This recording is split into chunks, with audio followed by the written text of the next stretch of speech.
আসসালামু আলাইকুম। আজকে তোমাদের সঙ্গে যে বিষয় নিয়ে আলোচনা করব সেটি হলো যৌগিক সংখ্যা। গত ক্লাসে তোমাদের সঙ্গে যে মৌলিক সংখ্যা নিয়ে আলোচনা করেছি তোমরা বোঝার চেষ্টা করেছো নিশ্চয়ই। যদি বুঝতে না পারো কোশ্চেন আস্ক করো, অবশ্যই আমি বোঝানোর আরেকবার চেষ্টা করব। আজকে বোঝাবো যৌগিক সংখ্যা। গত ক্লাসে যে মৌলিক সংখ্যা বুঝিয়েছিলাম, আজকে সেক্ষেত্রে যৌগিক সংখ্যা মৌলিক সংখ্যার তুলনায় অনেকটা সহজ, তাই না? মৌলিক সংখ্যা আমরা বলেছিলাম দুটি ভাজক দরকার, দুটির বেশি ভাজক হলে সেটা মৌলিক সংখ্যা নয়। কিন্তু যৌগিক সংখ্যার ক্ষেত্রে আলাদা। যৌগিক সংখ্যার সংজ্ঞা হলো, যৌগিক সংখ্যা হলো এমন সংখ্যা যার দুটির বেশি ভাজক থাকে। যৌগিক সংখ্যা হলো এমন সংখ্যা যার দুটির বেশি ভাজক থাকে, অর্থাৎ যাকে এক এবং নিজে ছাড়াও অন্যান্য সংখ্যা দ্বারা ভাগ করা যায়। যেমন এই যে গত ক্লাসে তোমরা করেছিলে যে চার মৌলিক সংখ্যা আমি বের করতে গিয়েছিলাম, সেখানে আমরা তিনটা ভাজক পেয়েছিলাম, তাই না? এই যে এই তিনটা ভাজক পেয়েছিলাম, অতএব দুইটির বেশি ভাজক আছে, দুইটির বেশি ভাজক আছে। দুইটির বেশি ভাজক থাকলেই সেটি হচ্ছে যৌগিক সংখ্যা। এটা সাধারণ এবং সহজ ছিল। এখানে যদি ভাজক এক দুই চার অর্থাৎ 1 ও 4 ছাড়াও আরো একটি ভাজক হলো 2 অর্থাৎ দুটির অধিক ভাজক আছে, তাই 4 হলো যৌগিক সংখ্যা।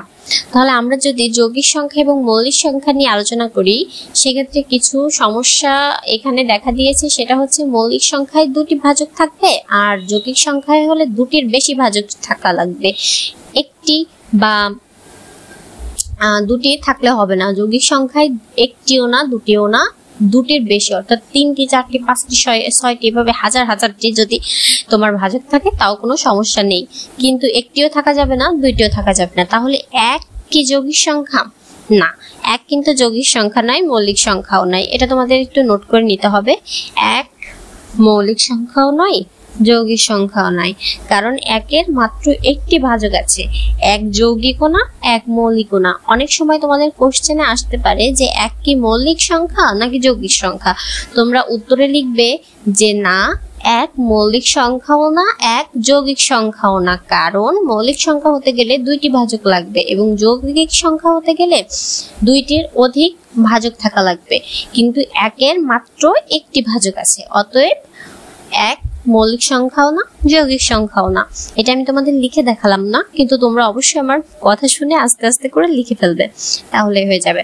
আচ্ছা, আমি তোমাদের জন্য একটি প্রশ্ন তৈরি করেছি, সেটি হচ্ছে মৌলিক বনাম যৌগিক সংখ্যার তুলনা।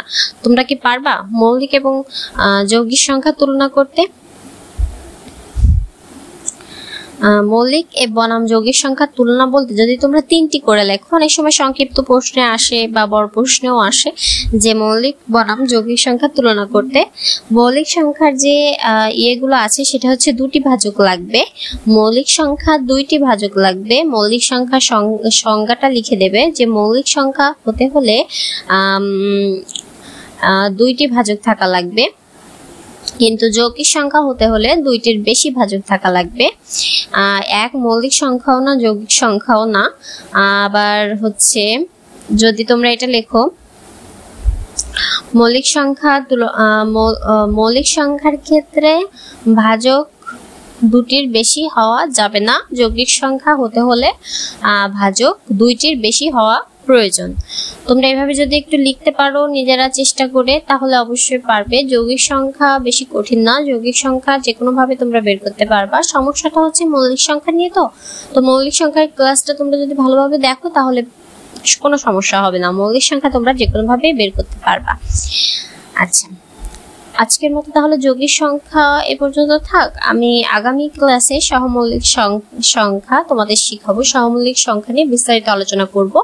আজকের ক্লাস এইটুকুই থাক।